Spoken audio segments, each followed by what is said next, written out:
Hey, what's going on, guys? How the hell are you? Happy hump day, you sexy MFing humpers. This is another episode of From Grateful to Greatness. Every episode starts off with me being grateful, so I'm grateful for my wife, my family, my friends, all of you who follow me on social media, everybody who takes the time to watch these videos, and God and the universe for allowing your boy another day on this planet to talk to you. Now, you might be wondering, aren't these videos usually on Monday? Yes, they are, but guess what? I'm gonna probably do them more often, actually. I'm getting more opportunities for what I do, and I need to get better at it. So the only way to get better at it is to do it more. And that's all I'm going to say for now, because I don't want to jinx anything. So, you saw the title of the video, the hardest part of weight loss. This is going to be a three-parter, man. This is going to be a three-part video, because obviously that's a lot. That's a big, broad topic to talk about in just one video. And I could have called it the hardest part of fitness, but I'm not really an expert in all-around fitness. And I wouldn't really say I'm an expert on weight loss, but I definitely know a lot more about losing weight than I do about overall physical fitness. There's people that are a hell of a lot more qualified to speak at great length about that, but I am learning, getting better. I'm getting definition in these pistols, man. I don't know if you heard, I did over 1,000 reps. Anyway, the first part I want to talk about, and the reason I decided to do this video thing about this topic was a couple reasons. One, because I just felt like venting.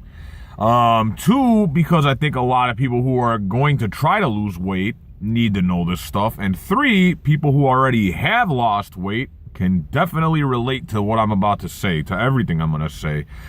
So the first thing we're going to talk about in this is the beginning.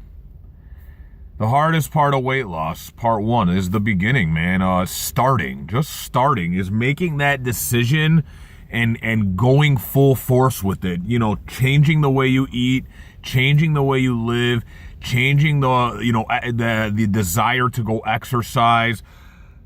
That is, so many people talk about it, and I really don't think we really understand the daily grind of dedicating yourself to losing weight and getting in better shape and living a healthier lifestyle. I think that grind part, that part that is like the shit that you don't see on social media when people like me post pictures, you don't see the soreness, the pain, the constant battle in your head trying to decide if I should go today, should I stay sleeping, can I eat this Whopper, should I scarf this whole pizza, maybe I'll drink a gallon of beer.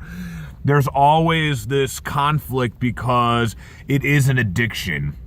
As much as people want to tell you that it's not an addiction or that it can be controlled and managed a lot easier than other stuff, I'm going to tell you right now that's bullshit. And I'll tell you exactly why it's bullshit.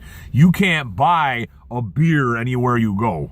And if you go to a bar and you drink too much, them motherfuckers are going to cut you off. They're not going to just keep on feeding you alcohol till you die. But I bet you anything, I don't know this for a fact. I mean, I've gone to the same McDonald's in the same day a few times, but I've never gone consistently, like hour after hour after hour.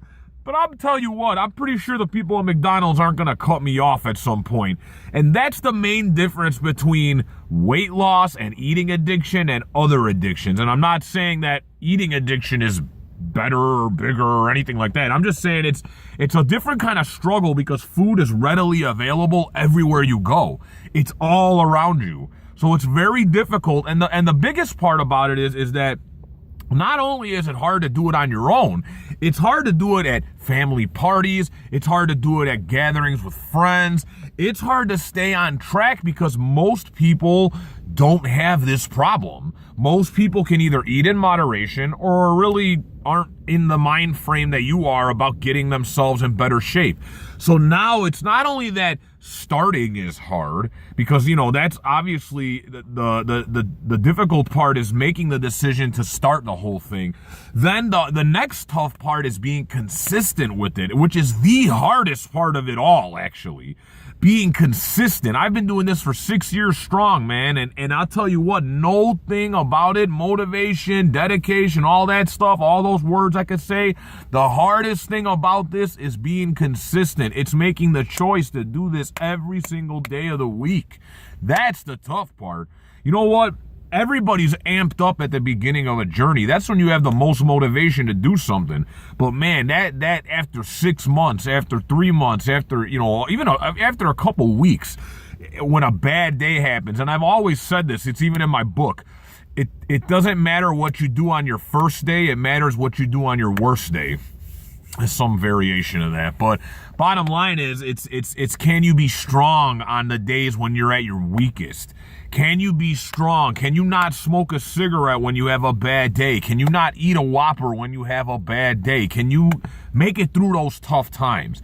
Because the consistency and the staying on track with the food that you're eating and making the commitment to working out and improving your overall physical fitness, honest to God, I mean, those are so hard to do, which is why most people don't do it. And I'm not floating my own boat because I still have trouble with all that. I do it. I still am consistent as hell, but it is not always easy. Some days it's easy, some days it's hard.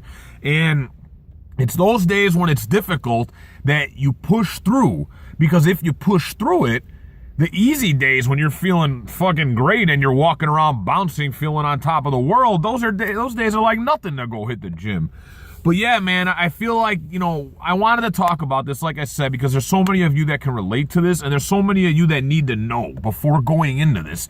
You're going to be super charged up at the beginning of this journey. You're going to have all this energy. You're going to be like, yeah, I'm going to change my life.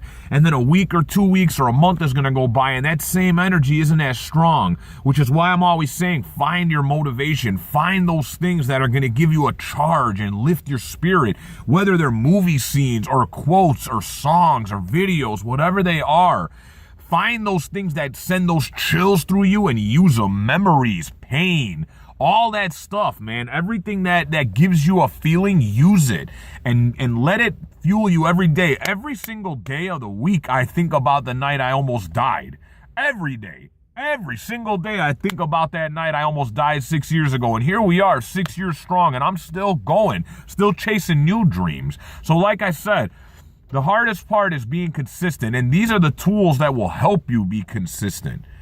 Because I'm telling you what, guys, the world is not on your side when it comes to getting into shape. It's just not. So you have to be stronger than you ever thought possible to make this shit happen. And that's the truth right there. This is the hardest part of weight loss, part 1, my friends. 2 more coming, all right? We'll talk later. Remember, all you need is a start and some heart. Peace.